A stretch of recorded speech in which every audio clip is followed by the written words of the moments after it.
رب زدني علما رب زدني علما. حمدا مصليا وبعد. قال الله تعالى: أعوذ بالله من الشيطان الرجيم، بسم الله الرحمن الرحيم. فآت ذا القربى حقه والمسكين وابن السبيل فقد زيد حق الزعمة قابل اعتصام. مذہب اسلام انسانوں کے مابین تحقیق اور معاشرہ تعمیر کرنا چاہتا ہے. اس کی قیادت و سیاست الفت و محبت اور قوت و بھائی چارے کے ہاتھ میں ہو. یہ الفت و محبت ہمارے اندر کیسے پیدا ہو سکتے ہیں؟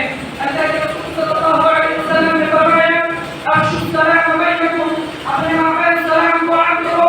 تمہارے اندر الفت و محبت اور قوت و بھائی چارے جیسے صفات پیدا ہوں گی.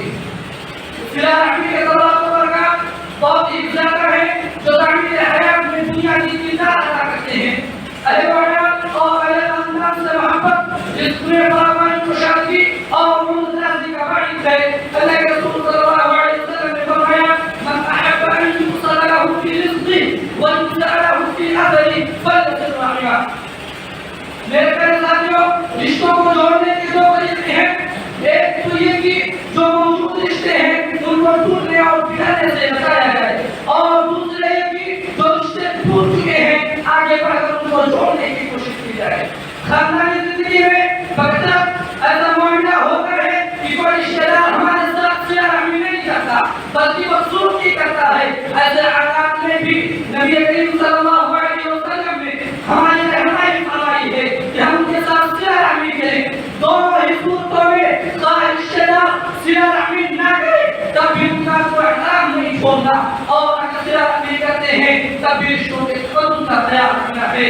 فرمایا: لیس الواصل بالمکافی ولکن الواصل الذی اذا قطع رحمه وصلها.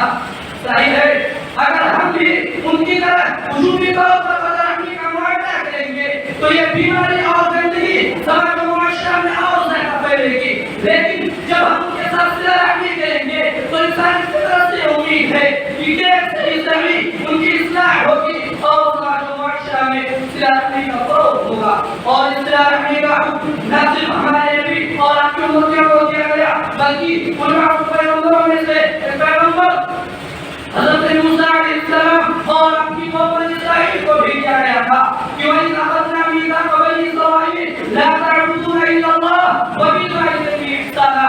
اور ہمارے نبی جو امام الانبیاء ہیں ان کو یہ حکم دیا کہ وَآتِ ذِي الْقُرْبَىٰ حَقَّهُ وَالْمِسْكِينَ وَابْنَ السَّبِيلِ.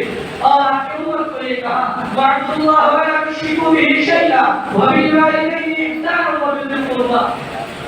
لہذا ہم پر یہ واجب و ضروری ہے کہ ہم رشتہ داروں کے ساتھ صلہ رحمی کریں، ان کے ساتھ خاندان پیشانی سے پیش آئیں. یہاں تک کہ اگر کوئی رشتہ دار ہمارے ساتھ بدسلوکی کرتا ہے لیکن وہ غریب اور مفلس ہے، جب تک جلال نے ہمیں مال و دولت سے نوازا ہے، ہماری ذمہ داری ہے کہ ہم اس کی ضروریات کو پوری کریں. اور اگر ہم ایسا کرتے ہیں تو یقیناً یہ ہمارے لیے بہت ہی بہتر صدقہ ہوگا. اللہ کے رسول صلی اللہ علیہ وسلم نے فرمایا: افضل الصدقہ الصدقۃ علی الرحم الکاشف. میرے بھائیو، اس صلہ رحمی بھی ایک عبادت ہے. اس فریضے کی ادائیگی کا ثواب انسان کو دنیا بھی مل جاتا ہے اور اس کی آخرت کی تمام نعمتیں محفوظ ہو جاتی ہیں. اللہ کے رسول صلی اللہ علیہ وسلم نے فرمایا: لیس شیء یوقع اللہ تعالی فیہ اعجل ثواب من صلۃ الرحم. اس کے برعکس اگر ہم صلہ رحمی نہیں کرتے، صلہ رحمی کے علاوہ سارے فرائض پر عمل پیرا ہیں، تو وہ اللہ کو ادا کرتے ہیں، ہم اپنے آپ کو مسلمان ہونے کا دعویٰ کرتے ہیں اور کہتے ہیں کہ امین اللہ کے حوالے سے حدیث نہیں میرے بھائیوں. اس کے اسلام یہ مساجد و مدارس کا مذہب نہیں ہے بلکہ یہ کہ کوئی شخص مسجد میں آ جائے، اللہ کے سامنے سجدے ہو جائے، اللہ کے سامنے سجدے ہو جائے، اسے جنت مل جائے گی. ہرگز نہیں.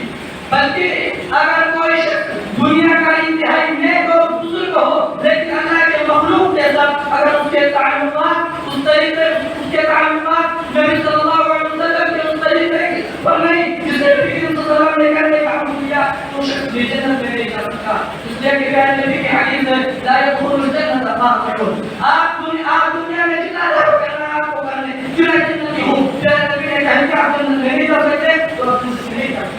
لہذا اگر احساس اور شعور زندہ ہو تو حیثیت مسلمان اس بات کو سمجھنے کی کسی کے لیے دشوار نہیں کہ مسلمان کا سب سے بڑا نقصان یہ ہے کہ اس کی عادت برباد ہو جائے.